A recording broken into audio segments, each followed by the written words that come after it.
Hello everyone, welcome you all to the second part of political vocabulary. Hope आपको जो first part है वो समझ में आ गया होगा। ध्यान से सुनिएगा, ये जो वीडियो है आपको 4 तरीकों से हेल्प करेगा। फर्स्ट, आपकी वोकैबुलरी जो है पॉलिटिकल वोकैबुलरी वो इम्प्रूव होगी। सेकंड, आपको इंडिया के हिस्ट्री के बारे में कुछ फैक्ट्स पता चलेंगे। थर्ड, आपकी जो जनरल नॉलेज है वो भी इम्प्रूव होगी। एंड फोर्थ, अगर आप जीडी में कोई डिस्कशन कर रहे हैं तो इन वर्ड्स का यूज कर सकते हैं और आप बहुत ही नॉलेजेबल साउंड करेंगे। आपने ये वोकैबुलरी जरूर सुनी होगी, प्रिवेंटिव डिटेंशन, प्यूनिटिव डिटेंशन या सफरेज एंड फ्रेंचाइजी। तो आपको पता चलेगा कि इनका एक्चुअली मतलब क्या होता है थ्रू वेरी इजी एग्जाम्पल्स, जिससे मैं आपको समझाने वाली हूँ। ये वीडियो बहुत ही इंटरेस्टिंग होने वाला है। आप एक एक करके सारे वोकैबुलरी को अच्छे से सुनिए और इसके पीछे जो स्टोरी है वो भी मैं आपको बताऊंगी। सो बहुत ही इंटरेस्टिंग वीडियो होने वाला है। Please watch till the end. I'm so very excited for this video. So are you, right? So let's get started then.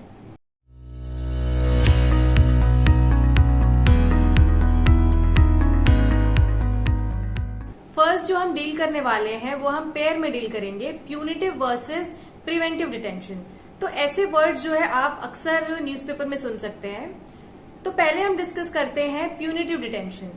Punitive का मतलब होता है कि आपने कोई क्राइम किया है और आपका ट्रायल हुआ कोर्ट में, आप कन्विक्ट हो गए, देन आपको जेल भेजा जा रहा है या डिटेन किया जा रहा है। तो इस स्थिति में जो है क्राइम करने के बाद आपको जो है प्यूनिटिव डिटेंशन में रखा जाएगा या जेल भेजा जाएगा। अब मेन बात आती है प्रिवेंटिव डिटेंशन, जो लोगों को समझ में नहीं आता है। सो ये फोटो देखिए, महबूबा मुफ्ती जो है उन्हें डिटेन किया गया था कुछ समय के लिए, पर उन्हें कोई क्राइम नहीं किया था। बट सस्पिशन था गवर्नमेंट को कि वो कुछ ऐसे भाषण दे सकती हैं या कुछ ऐसे बातें बोल सकती हैं या क्राइम कमिट कर सकती हैं जो लोगों को उकसा सके। ठीक है, तो इसीलिए उन्हें पहले ही प्रिवेंटिव डिटेंशन में रखा गया, मतलब प्रिवेंट करने के लिए कि ऐसी कोई चीजें, गलत चीजें ना हो। तो जब हम बिना क्राइम किए किसी को रखते हैं या डिटेन करते हैं, मतलब प्रिवेंटिव डिटेंशन करते हैं किसी गलत चीज को होने से रोकने के लिए, तो उसे बोला जाता है प्रिवेंटिव डिटेंशन। अब आप फोटो देख सकते हैं, इससे आपको हमेशा याद रहेगा कि क्या होता है प्रिवेंटिव डिटेंशन। अब जरूरी नहीं कि उन्हें एक नॉर्मल जेल में रखा जाए, उन्हें थोड़े दिनों तक गवर्नमेंट की फैसिलिटी में रखा गया था, सब जेल्स में। देन उन्हें घर में ही डिटेन किया गया था, उनके जो ऑफिशियल रेसिडेंस है। तो इस तरीके से कुछ ऐसा सेटअप होता है प्रिवेंटिव डिटेंशन का। सो होप आपको प्यूनिटिव और प्रिवेंटिव का मतलब समझ में आ गया होगा। अब सेकंड वर्ड देखते हैं, सफरेज। सफरेज का मतलब होता है राइट टू वोट। इसी को आप 2 तरीकों से बोल सकते हैं। First, universal adult suffrage and universal adult franchise. इन दोनों का मतलब सेम है, that is right to vote. अब आप कभी भी न्यूज़पेपर में इन वर्ड्स को देखें तो आप समझ जाएंगे कि इसका मतलब होता है right to vote.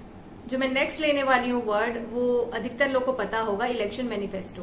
So manifesto मतलब जो पार्टी है वो इलेक्शन से पहले अपने एम्स, ऑब्जेक्टिव जारी करती है कि वो क्या करने वाली है लोगों के लिए। So that is called manifesto.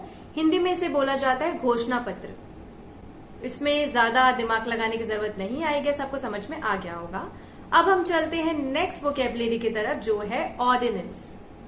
अब आपको ये तो पता होगा कि जो इलेक्टेड मेंबर्स होते हैं, एमएलएज हो या एमपीज होते हैं, वो जो है लॉ बनाते हैं, सबके लिए रूल्स बनाते हैं। पर अगर प्रेसिडेंट अगर कोई लॉ बनाए तो उसे बोला जाता है ऑर्डिनेंस। ऐसा होता है कि कभी कभी जल्दी में हमें कोई लॉ चाहिए होता है, अर्जेंट होता है, तो ऑर्डिनेंस के थ्रू प्रेसिडेंट पास करता है, वो भी किसकी एडवाइस लेके, कैबिनेट की एडवाइस लेके। तो इसे बोला जाता है ऑर्डिनेंस। और ये वर्ड मैंने इसीलिए लिया है क्योंकि इसके साथ एक वर्ड यूज होता है, प्रमलगेशन ऑफ ऑर्डिनेंस। ये जो वर्ड है प्रमलगेशन ऑफ ऑर्डिनेंस, ये आपको साथ में मिलेंगे। तो ऑर्डिनेंस लाना, इसे बोला जाता है प्रमलगेट करना। इसका मतलब होता है ऑर्डिनेंस पास करना, प्रमलगेशन ऑफ ऑर्डिनेंस मतलब प्रेसिडेंट के थ्रू रूल बनाना या कोई लॉ लाना।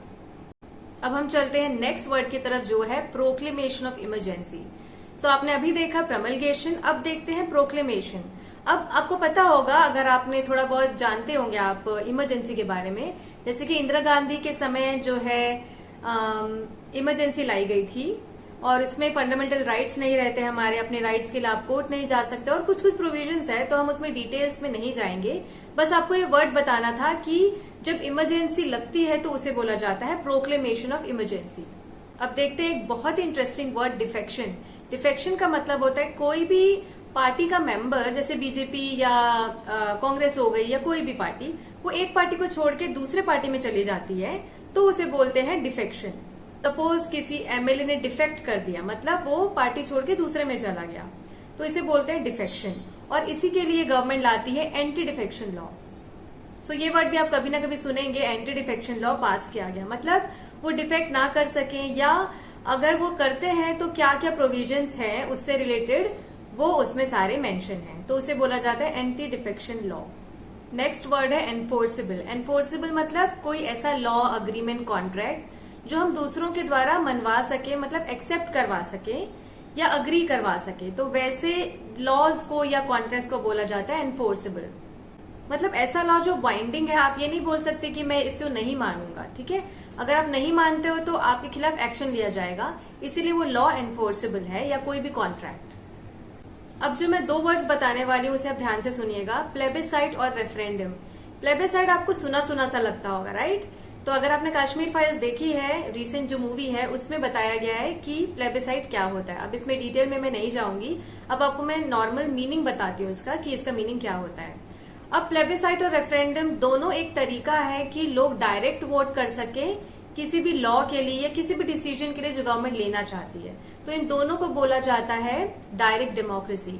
मतलब लोग जो हैं, जो इलेक्शन में भाग ले सकते हैं, पार्ट ले सकते हैं, वही डिसाइड करेंगे कि क्या होना चाहिए, क्या नहीं होना चाहिए। ये डिफरेंस है रेफरेंडम और प्लेबिसाइट में, कि रेफरेंडम जो है वो बाइंडिंग होता है गवर्नमेंट पे कि उसे मानना ही पड़ेगा, और प्लेबिसाइट में अगर मान लो प्लेबिसाइट करवाया गया, पर जरूरी नहीं है कि उसे माना जाए गवर्नमेंट के द्वारा। बट ये दोनों में हम लोगों से ही पूछते हैं कि आपको क्या लगता है कि ये होना चाहिए कि नहीं होना चाहिए। अब प्लेबिसाइट में ऐसे क्वेश्चंस पूछे जाते हैं लोगों से, जैसे कि कौन रूलर होना चाहिए, या अगर कोई एरिया को इंडिपेंडेंट बनाना है तो तब उन चीजों के लिए प्लेबिसाइट होता है। अब रेफरेंडम कोई पॉलिटिकल क्वेश्चन है या कोई कॉन्स्टिट्यूशनल रिफॉर्म करना है कॉन्स्टिट्यूशन में, तब आप जो है ये रेफरेंडम को चूज करेंगे। जैसे कि मैं आपको एग्जांपल देती हूँ, 1975 में सिक्किम जो है मोनार्की था, मतलब राजा रूल करता था, वहां पे राज शासन था। तो वहां पे लोगों से पूछा गया कि वहां पे डेमोक्रेसी चाहिए कि राजा ही रूल करेगा, तो उन्होंने वोट के थ्रू बताया या अपना डिसीजन बताया कि हमें मोनार्की नहीं चाहिए। उसके बाद वहां पे डेमोक्रेसी आ गई थी। तो ये रही बात इंडिया की कि यहाँ पे रेफरेंडम हुआ था सिक्किम में इन 1975। अब प्लेबिसाइट का एग्जांपल देती हूँ आपको मैं। नेपोलियन, इनके बारे में आपको सबको पता होगा। 1804 में यहाँ पे प्लेबिसाइट हुआ था कि कौन राजा बनना चाहिए, तो नेपोलियन को राजा बनाया गया था, लोगों के द्वारा वोट किया गया था, तो यहाँ पे प्लेबिसाइट हुआ था। तो ये दो एग्जाम्पल्स है, इससे आपको क्लैरिटी आ गई होगी कि क्या होता है इनका मीनिंग। अब आपको बस ये ध्यान रखना है कि इन दोनों का मतलब क्या होता है। अगर ज्यादा डिटेल में जाएंगे तो फिर आपको जरूरत नहीं है वो, बशर्ते आप किसी चीज के स्टूडेंट हैं। अगर आप पॉलिटिकल साइंस या इन सब चीजों को पढ़ाई कर रहे हैं तभी आपको जरूरत पड़ेगा। अदरवाइज बस जानिए कि डायरेक्ट डेमोक्रेसी है, जिसमें लोगों को पूछा जाता है कि ये लॉ सही है कि नहीं, आप चाहते हैं कि नहीं। ठीक है, तो होप आपको इन दोनों का डिफरेंस समझ में आ गया होगा। अब हम देखते हैं रिपब्लिक और मोनार्की का डिफरेंस। कई लोगों को ये नहीं समझ में आता है। पहले मैं बताती हूँ आपको मोनार्की क्या होती है। मोनार्की मतलब राजा का रूल है, पहले हुआ करता था। राजा अगर कहीं रूल कर रहा है तो उसे आप बोलेंगे मोनार्की। तो राजा या रानी, ऐसा नहीं कि सिर्फ राजा, जैसे कि ब्रिटेन में आप जानते हैं कि रानी है, तो वहां पे क्या है, मोनार्की है। अब आप देखिए कि इंडिया में रिपब्लिक है, इंडिया रिपब्लिकन कंट्री है, मतलब यहाँ पे प्रेसिडेंट जो है हेड ऑफ द स्टेट होते हैं। तो प्रेसिडेंट चाहे नॉमिनेटेड हो चाहे इलेक्टेड हो, तो जहां भी president head of the state होते हैं वहां पे आप बोलेंगे कि वो रिपब्लिकन स्टेट है या रिपब्लिकन गवर्नमेंट है। होप आपको रिपब्लिक और मोनार्की में डिफरेंस समझ में आ गया होगा।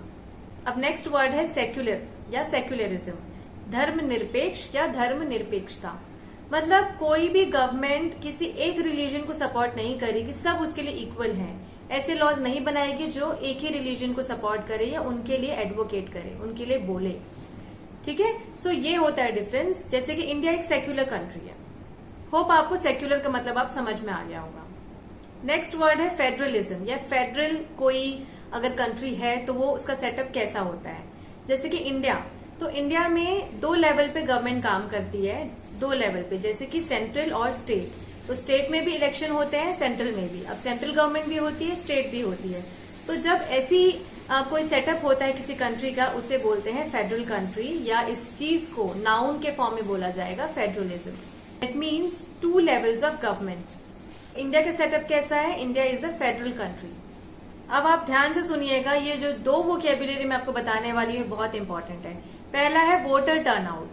वोटर टर्नआउट का मतलब होता है कि जितने भी लोग एलिजिबल हैं वोट करने के लिए, उनमें से एक्चुअली कितने लोगों ने वोट किया किसी इलेक्शन में, उसे आप बोलेंगे वोटर टर्नआउट। जैसे कि आपने सुना होगा कि वोटर टर्नआउट वाज 60%, मतलब जितने भी वोटर्स हैं उनमें से सिर्फ 60% लोगों ने ही वोट किया, बाकी ने वोट नहीं किया। तो इसे बोला जाता है वोटर टर्नआउट। होप ये आपको समझ में आ गया होगा। अब हम देखते हैं नेक्स्ट और last, that is to run for. To run for something मतलब लड़ना किसी पोजीशन के लिए। जैसे कि यूएस में बोला जाता है so and so person is running for the president post. He is going to run for presidential election. मतलब बनने के लिए। टू रन फॉर मतलब वो पोस्ट हासिल करने के लिए वो लड़ रहा है, खड़ा हो रहा है, तो उसे बोलेंगे टू रन फॉर। अब ये जितने भी वर्ड्स मैंने बताए हैं, होप आपको समझ में आ गए होंगे, और जब भी आप कभी ये सुने तो आपको समझ में आ जाए कि एक्चुअली में इनका मतलब क्या होता है। और कोई डाउट है इनसे related, then you can ask me in the comment sections. Political vocabulary बहुत जरूरी है आपके ना सिर्फ इंग्लिश बोलने के लिए, बट आपकी जनरल नॉलेज के लिए, या एज अ सिटीजन आपको पता होनी चाहिए चीजें कि एक्चुअली में ये सब होता क्या है। सो मैं चाहूंगी कि आप जरूर शेयर करें अपने फ्रेंड्स फैमिली में, ताकि सब तक ये इन्फॉर्मेशन पहुंचे। अगर आप हमारे चैनल पे नए हैं then do subscribe our channel and don't forget to press the bell icon. और अगर आप इंस्टाग्राम पे हैं तो हमारा पेज है letterbetter01, उसे फॉलो करना मत भूलिएगा। Stay safe, stay healthy, stay happy till we meet next time with a new and interesting lesson. Thank you so much.